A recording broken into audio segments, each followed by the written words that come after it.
उपनंद की बात सुनकर सभी गोपों ने एक स्वर से कहा, बहुत ठीक, बहुत ठीक। इस विषय में किसी का भी मतभेद न था। सब लोगों ने अपनी अपनी झुंड गायें इकट्ठी की और छकड़ों पर घर की सब सामग्री लाद कर वृंदावन की यात्रा की। परीक्षित ग्वालों ने बूढ़ों, बच्चे, स्त्रियों सब सामग्रियों को छकड़ों पर चढ़ा दिया और स्वयं उनके पीछे पीछे धनुष बाण लेकर बड़ी सावधानी से चलने लगे। उन्होंने गौ और बछड़ों को तो सबसे आगे कर लिया और उनके पीछे सिंगी और तुरही जोर जोर से बचाते हुए चले। उनके साथ ही साथ पुरोहित लोग भी चल रहे थे। गोपियां अपने अपने वक्ष स्तर पर नई केसर लगाकर, सुंदर सुंदर वस्त्र पहनकर, गले में सोने का हार धारण किए हुए रथों पर सवार थी और बड़े आनंद से भगवान श्री कृष्ण की लीलाओं की गीत गाती जाती थी।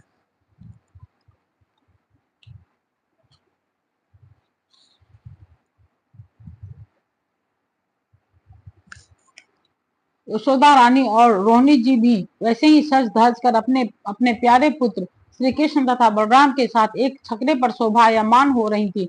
वे अपने दोनों बालकों की तोतली बोली सुन सुनकर भी अघाती न थी और सुनना चाहती थी। वृंदावन बड़ा ही सुंदर वन है, चाहे कोई भी ऋतु हो वहाँ सुख ही सुख है। उनमें उनमें प्रवेश करके ग्वालों ने अपने छकड़ों को अर्धचंद्राकार मंडल बांधकर खड़ा कर दिया और अपने गोधन के रहने योग्य स्थान बना दिया। परीक्षित वृंदावन का हरा भरा वन, अत्यंत मनोहर गोवर्धन पर्वत और यमुना नदी के सुंदर सुंदर पुलिनों को देखकर भगवान श्री कृष्ण और बलराम जी के हृदय में उत्तम प्रीति का उदय हुआ।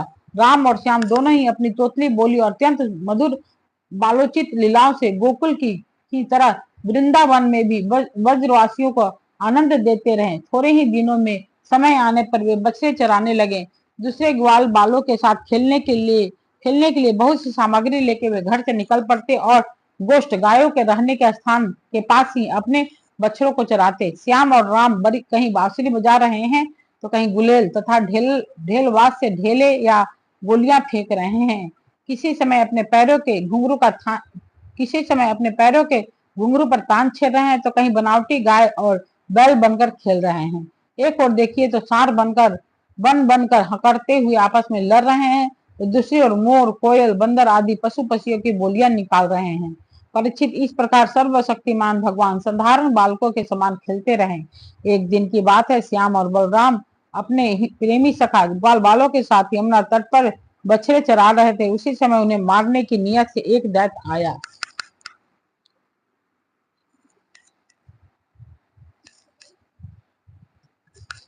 भगवान ने देखा कि वह बनावटी बछड़े का रूप धारण करके बछड़ों के झुंड में मिल गया है। वे आंखों के इशारे से बलराम जी को दिखाते हुए धीरे धीरे उसके पास पहुंच गए। उस समय ऐसा जान पड़ता था मानो वे दैत्य को तो पहचानते नहीं और उस हट्टे खट्टे सुंदर बछड़े पर मुग्ध हो गए हैं। भगवान श्री कृष्ण ने पूंछ के साथ उसके दोनों पिछले पैर पकड़कर आकाश में घुमाया और मर जाने पर कैच के वृक्ष पर पटक दिया। उसका लंबा सा तगड़ा दैत्य शरीर बहुत से कैच के वृक्षों को गिराकर स्वयं ही गिर पड़ा। यह देखकर ग्वाल बालों के आश्चर्य की सीमा न रही। वे वाह वाह करके प्यारे कन्हैया जी की प्रशंसा करने लगे। देवता भी बड़े आनंद से फूलों की वर्षा करने लगे। परीक्षित, जो सारे लोगों को एकमात्र रक्षक है वही श्याम और बलराम अब वस्त्रपाल बछड़ों के चरवाहे बने हुए हैं। वे तड़के ही उठकर कलेवे की सामग्री ले लेते और बछड़ों को चराते हुए एक वन से दूसरे वन में घुमा करते।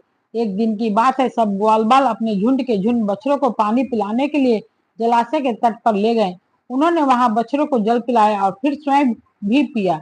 ग्वाल बालों ने देखा कि वहां एक बहुत बड़ा जीव बैठा हुआ है। वह ऐसा मालूम पड़ता था मानो इंद्र के वज्र से कटकर कोई पहाड़ का टुकड़ा गिरा हुआ है।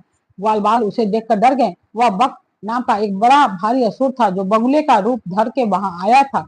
उसकी चोंच बड़ी तीखी थी और वह स्वयं बड़ा बलवान था। उसने झपट कर श्री कृष्ण को निगल लिया। जब बलराम आदि बालकों ने देखा कि वह बड़ा भारी बगुला श्री कृष्ण को निगल गया तब उनकी वही गति हुई जो प्राण निकल जाने पर इंद्रियों की होती है। वे अचेत हो गए। परीक्षित, श्री कृष्ण लोक पितामह ब्रह्मा के भी पिता हैं। वे लीला से ही गोपाल बालक बने हुए हैं। जब वे बगुलों के तालू के बीच पहुंचे तब वे आग के समान